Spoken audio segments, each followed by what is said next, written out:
आप सभी को नमस्कार।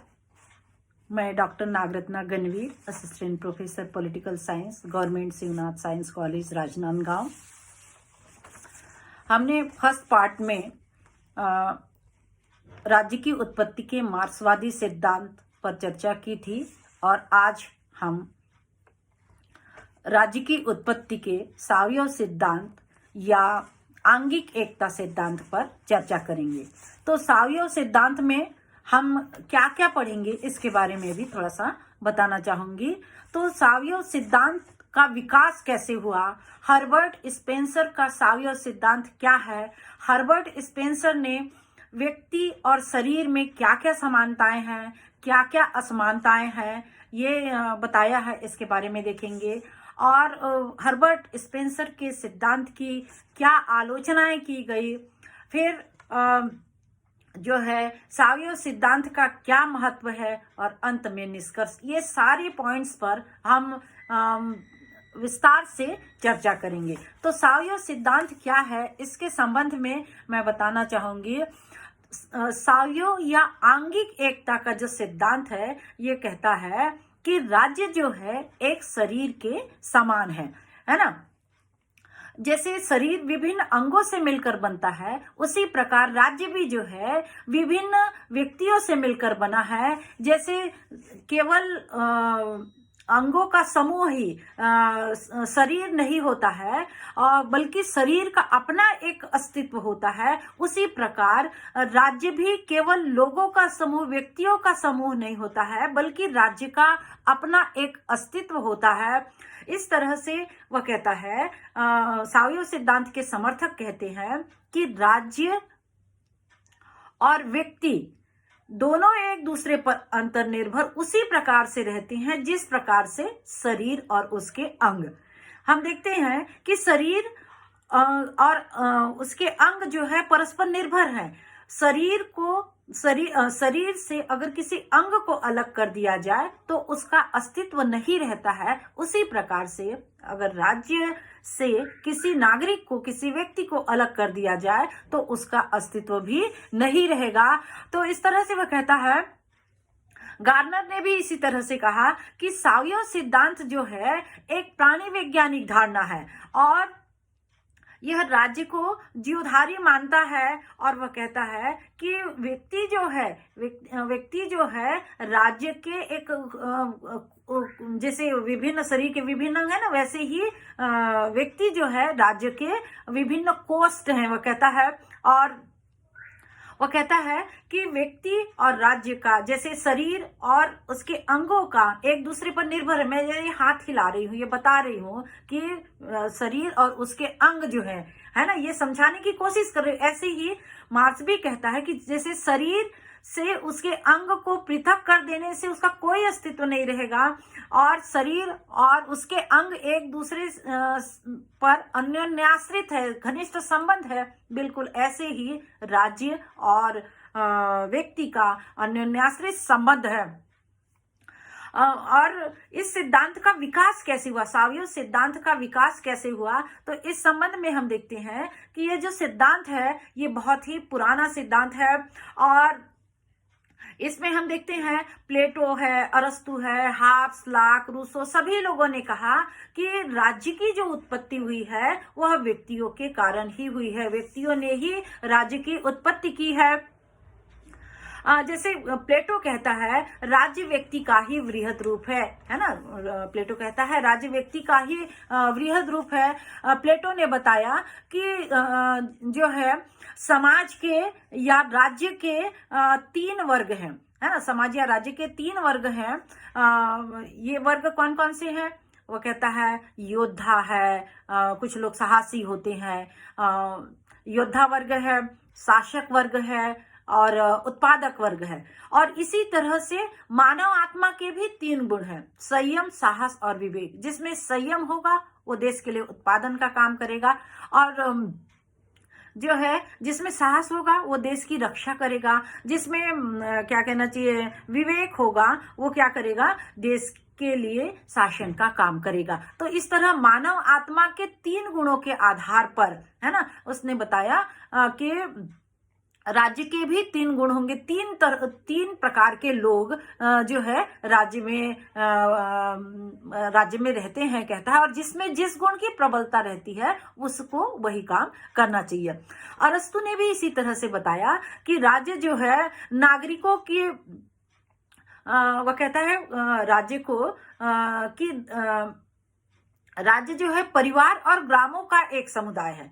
अरस्तु कहता है कि राज्य जो है व्यक्तियों से मिलकर ही बना है, व्यक्तियों से परिवार बना, परिवार से ग्राम बना और ग्राम से समाज बना। तो इस तरह से व्यक्तियों के कारण ही राज्य का उदय हुआ है और व्यक्तियों को आत्मनिर्भर बनाने के लिए राज्य का अस्तित्व बना हुआ है। इस तरह से हम देखते हैं सिसरो ने भी यही कहा कि राज्य जो है वह मानव शरीर पर शासन करने वाली एक आत्मा बताया है ना। राज्य को मानव शरीर पर, नागरिकों पर शासन करने वाली एक आत्मा बताया। मध्य युग में हम देखते हैं जॉन पेडुआ है, सेलिसबरी है, मार्सिलियो मध्यकाल में Marsilio of Padua, John of Salisbury है, आक्स ओखम है, थॉमस एक्विनस, इन सारे विचारकों ने इस सिद्धांत का समर्थन किया कि सावयव सिद्धांत जो है ये अच्छा सिद्धांत है, क्योंकि वास्तव में वो कहता है कि राज्य जो है ये व्यक्ति के शरीर के समान ही है। हाब्स ने अपनी रचना में ये बताया कि उसने अपनी एक बुक लिखी और उसमें उसने उस बुक का नाम लेवियाथन रखा है ना, अर्थात कटा हुआ शरीर भी कहा जाता है उसको, विशाल का जंतु उसका नाम रखा। और हाब्स और रूसो की जो विवेचना थी ये अति संयुक्तिपूर्ण है। 19वीं शताब्दी में हम देखते हैं कि 19वीं शताब्दी में जो है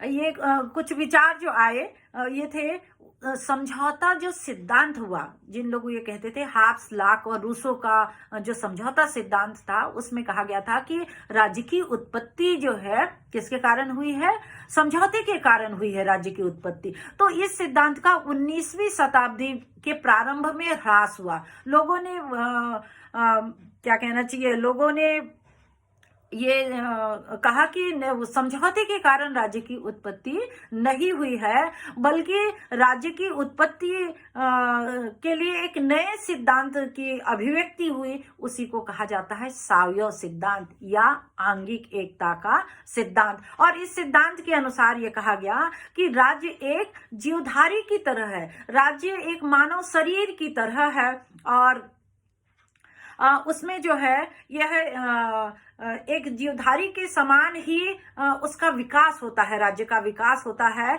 तो इस विचारधारा का जन्म जो है जर्मनी से हुआ। फिक्टे है, ब्लंसली है ने इस विचारधारा का समर्थन किया। इंग्लैंड का विशेष रूप से हम देखते हैं, इंग्लैंड का एक विचारक था जिसका नाम था हर्बर्ट स्पेंसर, है ना। इंग्लैंड का विचारक था हर्बर्ट स्पेंसर। हर्बर्ट स्पेंसर को जो है इसका जनक कहा जाता है ना। सावयव सिद्धांत का हर्बर्ट स्पेंसर को जनक कहा जाता है। उसने बताया कि राज्य और व्यक्ति का जो संबंध है वो बिल्कुल एक जैसा ही है, जैसे व्यक्ति और उसके अंग एक दूसरे पर निर्भर हैं, उनका विकास, उनकी रचना, सब चीज एक जैसे होती है ना, और राज्य की और व्यक्ति के शरीर की। तो देखो दोनों में अंतर क्या है। पहले के प्लेटो, अरस्तु है, हाब्स, लाक, रूसो ये कहते हैं कि राज्य व्यक्ति के शरीर के समान है, और हर्बर्ट स्पेंसर क्या कहता है, राज्य एक जीवधारी शरीर है, समान है नहीं कहता, राज्य एक जीवधारी के समान है नहीं कहता, राज्य वो कहता है वो एक जीवित शरीर है राज्य, है ना। तो उसने राज्य और व्यक्ति के बीच सूक्ष्म रूपक बांधते हुए कहता है राज्य या समाज एक प्राकृतिक जीवित शरीर है ना। वो सीधे सीधे कहता है कि राज्य जो है एक जीवित शरीर है ना। और वो कहता है कि उसमें किसी भी तरह की, जैसे शरीर का कैसे विकास होता है, उसके अंग कैसे काम करते हैं, ऐसे ही राज्य के भी जो विभिन्न नागरिक हैं उसके विभिन्न अंग हैं और वह भी बिल्कुल वैसे ही काम करते हैं। इस तरह से राज्य जो है बिल्कुल जीवित शरीर की तरह है। उसने कई समानताएं बताई, है ना। स्पेंसर ने, हर्बर्ट स्पेंसर, जिसको जो सावियो सिद्धांत का सबसे अच्छा विश्लेषक था, सावियो सिद्धांत का जनक भी कहा जाता है, इसने राज्य और व्यक्ति में कई समानताएं बताई। पहली समानता है रचना की समानता। वह कहता है मनुष्य का शरीर रक्त है और हड्डी है, मांस से बनता है। इसी तरह से राज्य जो है वह विभिन्न व्यक्तियों से मिलकर बनता है। इसी तरह से सेकंड नंबर है, दूसरी समानता उसने बताया जन्म की समानता। व्यक्ति का जन्म जीवाणुओं से होता है और इसी तरह से राज्य का जन्म भी, वह कहता है कि राज्य का जन्म भी जीवाणुओं से ही हुआ है, विभिन्न व्यक्तियों से ही हुआ है। विकास के संबंध में तीसरी समानता वो बताता है, विकास के संबंध में तो विकास भी दोनों का एक जैसे ही होता है। जैसे जैसे बच्चा बड़ा होता है वैसे वैसे अपन देखते हैं कि वैसे ही राज्य भी धीरे धीरे विकास करता है। राज्य भी एक साधारण पहले छोटे छोटे गांव थे, फिर वो थोड़े बड़े गांव गए, पंचायत बन गई, फिर ब्लॉक बन गया, फिर वो जिला बन गए, संभाग बन गए, राज्य बन गए। इस तरह से धीरे धीरे विकास होता है। तो इस तरह से हम देखते हैं कि और वो आधुनिक युग का प्रारंभ हो जाता है। इस तरह से उसने समानताएं बताई, रचना की समानता, जन्म की समानता, जो है विकास की समानता, और इसी तरह से पारस्परिक निर्भरता में भी समानता पाई जाती है व्यक्ति और राज्य में। तो वो कहता है जैसे शरीर और उसके अंग, है ना, एक दूसरे पर परस्पर निर्भर होते हैं, है ना, एक दूसरे के बिना ये मैं हाथ हिला रही हूँ, है ना, ये मस्तिष्क ये कंट्रोल कर रहा है, इसको अलग कर दिया जाए तो इसका कोई अस्तित्व नहीं रहेगा। वह कहता है कि इसी तरह से जो है राज्य और नागरिक भी एक दूसरे पर निर्भर है और एक दूसरे के बिना उनका कोई अस्तित्व ही नहीं होगा।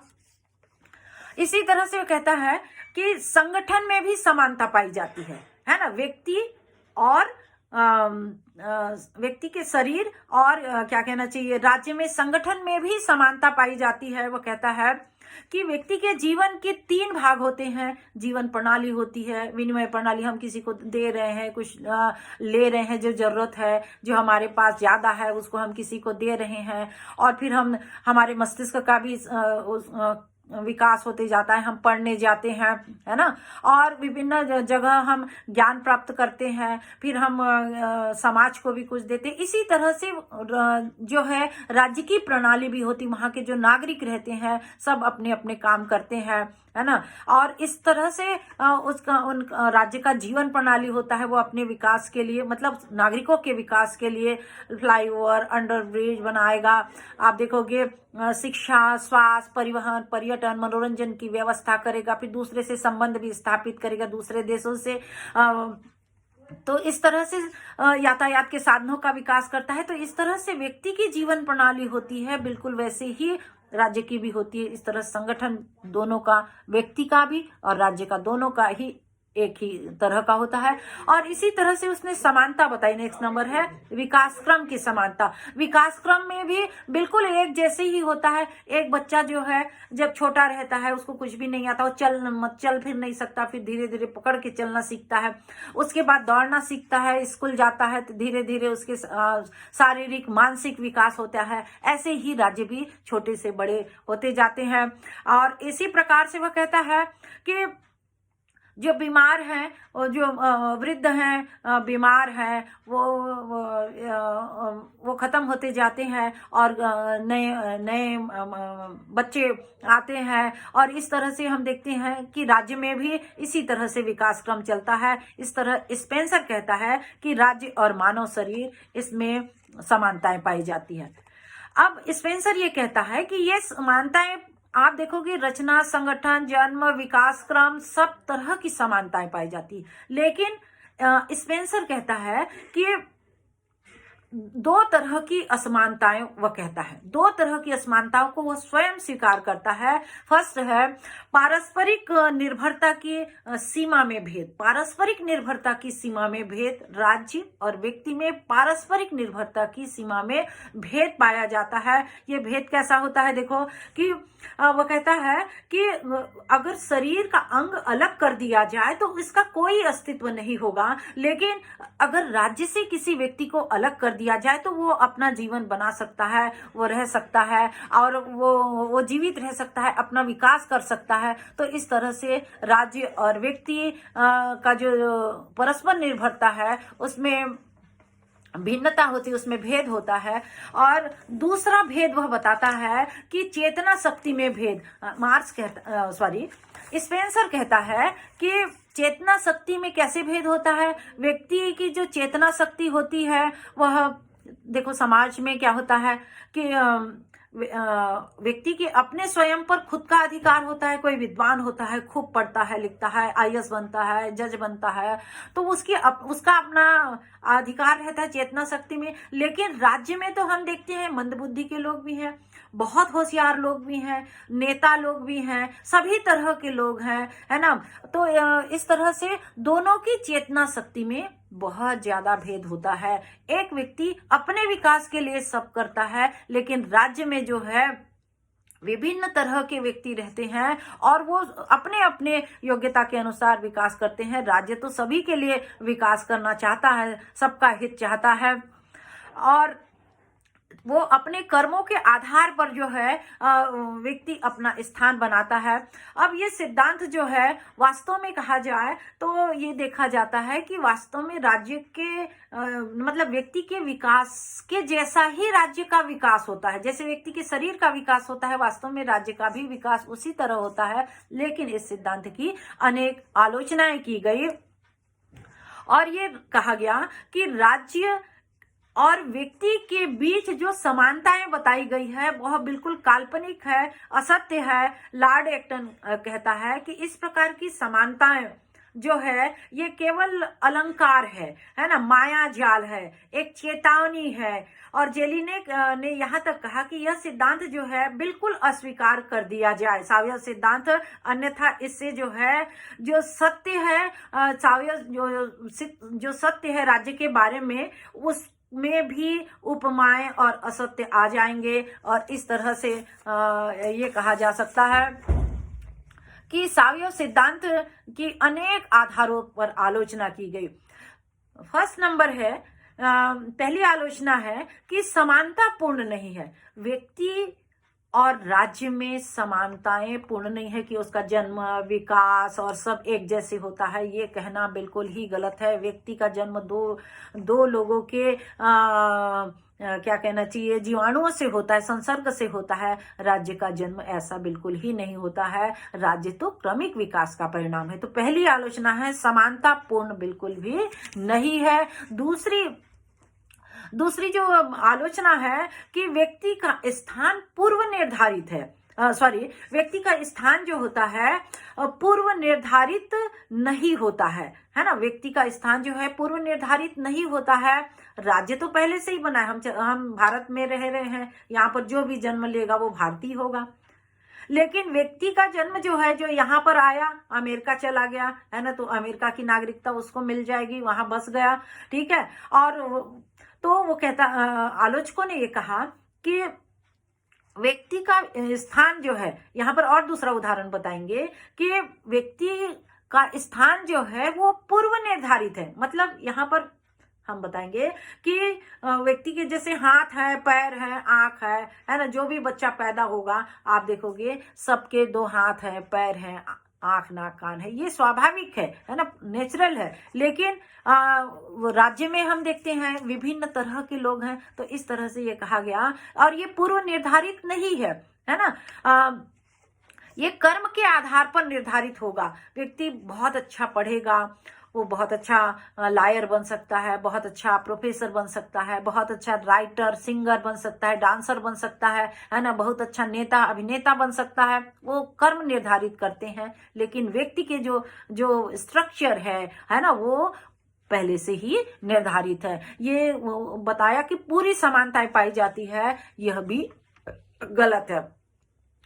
थर्ड बताया गया, तीसरी महत्वपूर्ण आलोचना बताई गई कि जन्म, विकास और मृत्यु के संबंध में नियम भेद हैं, है ना। जन्म, विकास और मृत्यु के संबंध में भी नियम भेद हैं। व्यक्ति का जन्म कैसे होता है हम सब जानते हैं, प्राणियों के संसर्ग से होता है। उसका विकास भी परिवार में रहता है और उसका वो विकास होते जाता है और एक दिन वो बड़ा होता है, वृद्ध होता है, मर जाता है। राज्य का जन्म दो राज्यों से मिलके नहीं बनता है। राज्य का तो धीरे धीरे गांव बना, गांव से लोग बढ़ते गए, है ना। फिर वो क्या बना, ग्राम पंचायत बना, फिर क्या ब्लॉक बना, फिर वो जिला बन गया, जिले से संभाग बना और इस तरह से उसका विकास हुआ है। वो किसी संसर्ग से नहीं उसका विकास होता है और उसकी मृत्यु भी नहीं होती है ना। न उसका जन्म होता है, न उसका उस तरह से विकास होता है। वो तो निरंतर विकास का परिणाम है। राज्य आप देखोगे, कभी हम देखते हैं कि हम थोड़ी मतलब जो आज हम 1 घंटे में जाते हैं, वहां पर हमको पहले जाने के लिए 3-3 घंटे लगते थे। यहाँ से राजनांदगांव अगर हमको जाना है तो 2 घंटे बिल्कुल लग जाते थे। उसके पहले जो जाते थे बैलगाड़ी से जाते थे, उसमें और 3 घंटे 4 घंटे लग जाते होंगे, है ना। तो इस तरह से हम देखते हैं कि राज्य का विकास तो निरंतर होते जा रहा है और दिनों दिन वो मजबूत होते जा रहा है और उसका विनाश संभव ही नहीं है। वो पूरी तरह विलीनीकरण होगा, ये एक कपोल कल्पना है। जेलिनेक ने भी यही कहा कि विकास, पतन और मृत्यु राज्य के जीवन की आवश्यक प्रक्रियाएं बिल्कुल भी नहीं है। यद्यपि प्राणी शरीर से उसे अलग नहीं किया, राज्य को प्राणी शरीर से बिल्कुल अलग नहीं कर सकते, लेकिन जन्म है, विकास है, मृत्यु है, ये व्यक्ति के से बिल्कुल ही अलग है ना। राज्य जो है उसका वह क्रमिक रूप से विकास का ही परिणाम है। और इसी तरह से हम देखते हैं, अगली आलोचना की गई कि राज्य के कार्यक्षेत्र की संतोषजनक व्याख्या नहीं की गई है। स्पेंसर ने राज्य के कार्यक्षेत्र क्या होगा, राज्य को क्या करना चाहिए, है ना। राज्य को लोक कल्याणकारी होना चाहिए, गरीबी हटाना चाहिए, अशिक्षा हटाना चाहिए, रोजगार देना चाहिए, है ना। ये इसके बारे में कुछ भी नहीं कहा है। हम मार्क्स की विचार देखे थे। मार्क्स तो ये कहता है कि वर्गविहीन समाज की स्थापना होना चाहिए, पूंजी का क्या कहना चाहिए, समान बंटवारा होना चाहिए, उत्पादन के साधनों पर सबका अधिकार होना चाहिए, सबको काम करना चाहिए, जो काम करेगा वो रोटी खाएगा। इस सिद्धांत के बारे में बताया, लेकिन हर्बर्ट स्पेंसर ने यहाँ पर राज्य को क्या काम करना चाहिए इसके बारे में कुछ भी नहीं बताया है। तो यहाँ पर हम देखते हैं कि स्पेंसर ने राज्य के कार्यक्षेत्र की संतोषजनक व्याख्या नहीं की है।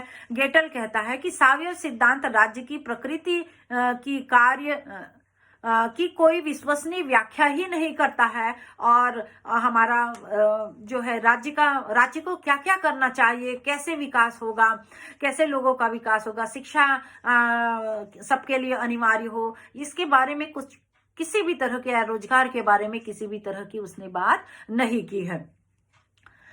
अगली इसकी आलोचना है सावयव सिद्धांत की, स्पेंसर के सावयव सिद्धांत की, कि सावयव सिद्धांत के भयंकर परिणाम हो सकते हैं। सावयव सिद्धांत में बताया गया कि व्यक्ति का जो शरीर है उस पर पूरी तरह से मस्तिष्क कंट्रोल करता है और इसी तरह से अगर राज्य के सारे नागरिकों पर, है ना, वो तो कहता है कि राज्य एक जीवधारी की तरह है, राज्य एक जीवित व्यक्ति की तरह है कहता है। तो आलोचकों ने कहा कि राज्य जो है में अगर सावयव सिद्धांत को लागू किया जाए तो आप देखोगे राज्य जो तानाशाह बन जाएगा, राज्य जो है वो तानाशाह बन जाएगा, निरंकुश बन जाएगा। राज्य के सारे अधिकार जो है व्यक्ति के सारे अधिकार जो है राज्य के पास चले जाएंगे और व्यक्ति जो है गुलाम हो जाएगा। इस तरह यह सिद्धांत जो है अप्रजातांत्रिक है ना। इस सिद्धांत को लागू करने से राज्य में रहने वाले व्यक्ति का विकास नहीं होगा, सारे अधिकार राज्य के पास हो जाएंगे। ठीक है, नेक्स्ट नंबर है, स्पेंसर द्वारा इस सिद्धांत की त्रुटिपूर्ण ढंग से प्रयोग किया गया, त्रुटिपूर्ण ढंग से व्याख्या की गई है। यह जो सिद्धांत है वास्तव में व्यक्तिवाद का समर्थक है। बार्कर भी कहता है कि प्राणी विज्ञान तथा व्यक्तिवाद दो ऐसे अनमोल घोड़े होते हैं जो गाड़ी को दो दिशाओं में खींचते हैं, है ना। तो कहता है कि प्राणी विज्ञान और व्यक्तिवाद दो ऐसे अनमोल घोड़े हैं जो गाड़ी को दो दिशाओं में खींचते हैं। तो इस सिद्धांत में हम देखते हैं राज्य का विकास संभव नहीं है, मतलब व्यक्ति का विकास संभव नहीं है। सावयव सिद्धांत की इतनी ज्यादा आलोचनाएं की गई, उसके बावजूद भी हम देखते हैं सावयव सिद्धांत का बहुत ज्यादा महत्व है।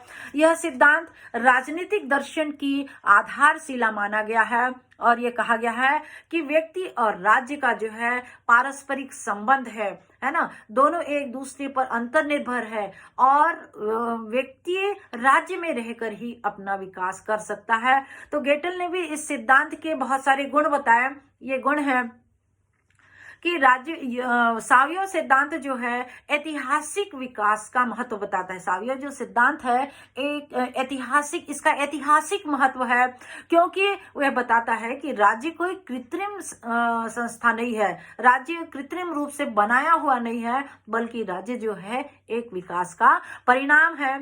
यह भी बताता है यह सिद्धांत, सावयव सिद्धांत का महत्व इसलिए भी है, सेकंड नंबर है कि मनुष्य जो है एक सामाजिक प्राणी है और सामाजिक प्राणी होने के कारण वह समाज में रहना, समाज उसके लिए आवश्यक है। और यहाँ पर समाज का मतलब था राज्य से, कि राज्य में रहकर ही उसका विकास संभव है। और इसी तरह से इसलिए भी सिद्धांत का महत्व है ना, कि मनुष्य एक सामाजिक प्राणी है, समाज में ही उसका विकास हो सकता है। जैसे शरीर से जो अंग जुड़े हैं उन्हीं का विकास होगा। ये हम हाथ को ऐसा कर रहे हैं, है ना, ये तभी कर पा रहे हैं जब हम जुड़े हुए हैं और हम इससे हर काम कर सकते हैं। ऐसे ही राज्य से जुड़कर व्यक्ति हर काम कर सकता है, राज्य का सहारा लेकर। चाहे आप देखोगे पढ़ाई लिखाई से संबंधित हो, अभी कोरोना फैला हुआ है, आप देखोगे किस तरह से सरकार वैक्सीन की व्यवस्था कर रही है। पहले हमको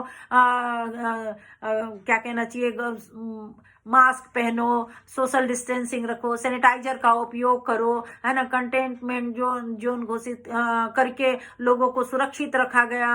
और इस तरह से अभी लोगों को सुरक्षित रखने के लिए आप देखो वैक्सीन का अभी डेमो दिया जा रहा है कि कैसे वैक्सीन दिया जाएगा। वो उसको देखने के बाद में, है ना, सब व्यवस्थित चल रहा है, उसके बाद में वैक्सीन दी जाएगी। तो राज्य जो है वो इसमें यही कहा गया कि व्यक्ति और राज्य दोनों की पारस्परिक निर्भरता है और राज्य जो है व्यक्ति के विकास के लिए सदैव ही काम करते रहता है।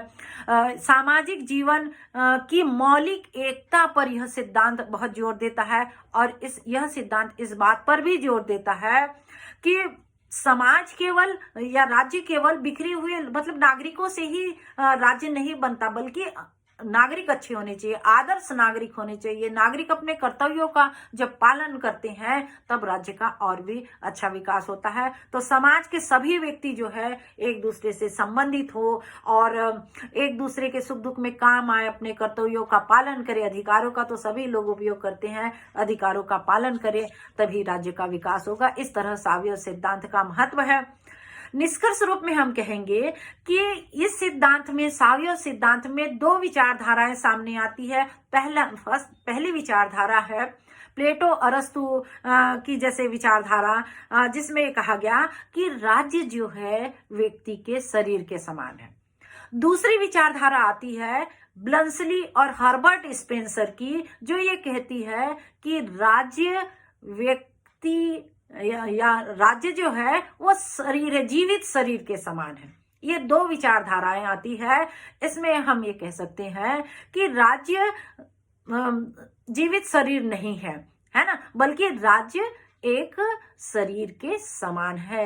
यही कहना उचित होगा। जैसे व्यक्ति का विकास होता है वैसे ही राज्य का विकास होता है। और हम सभी को, जैसे हम अपने शरीर के विकास के लिए, है ना, अपने दिमाग के विकास के लिए पढ़ाई कर रहे हैं, अपने कर्तव्यों का पालन कर रहे हैं सभी तरह से, चाहे साफ सफाई, बीमारी और हर तरह से, ऐसे ही राज्य के विकास के लिए भी प्रत्येक नागरिक को काम करना चाहिए, तभी विकास, राज्य का विकास होगा। और इस तरह से आप लोगों ने यहाँ पर जो पहले नंबर की विचारधारा है कि राज्य जो है शरीर के समान है, इस विचारधारा को हम अपना सकते हैं। ये विचारधारा ज्यादा सही है। राज्य शरीर है, जीवित जीवधारी की तरह है, और राज्य पूरी तरह से जीवित शरीर है, ये कहना गलत होगा और इसमें कई त्रुटियां आ जाएंगी। इस तरह से आप लोगों ने बहुत ध्यान से सुना, उसके लिए बहुत बहुत धन्यवाद। और आप लोग कोविड पीरियड में अभी भी जब तक वैक्सीन नहीं निकलती है तब तक हमारा मास्क ही वैक्सीन है, ये समझिए। और भीड़ से दूर रहिए, सोशल डिस्टेंसिंग का पालन करिए और सैनिटाइजर का उपयोग करिए। और नए वर्ष की आप सभी को शुभकामनाएं। यहीं पर मैं अपना लेक्चर समाप्त करती हूँ। बहुत बहुत धन्यवाद।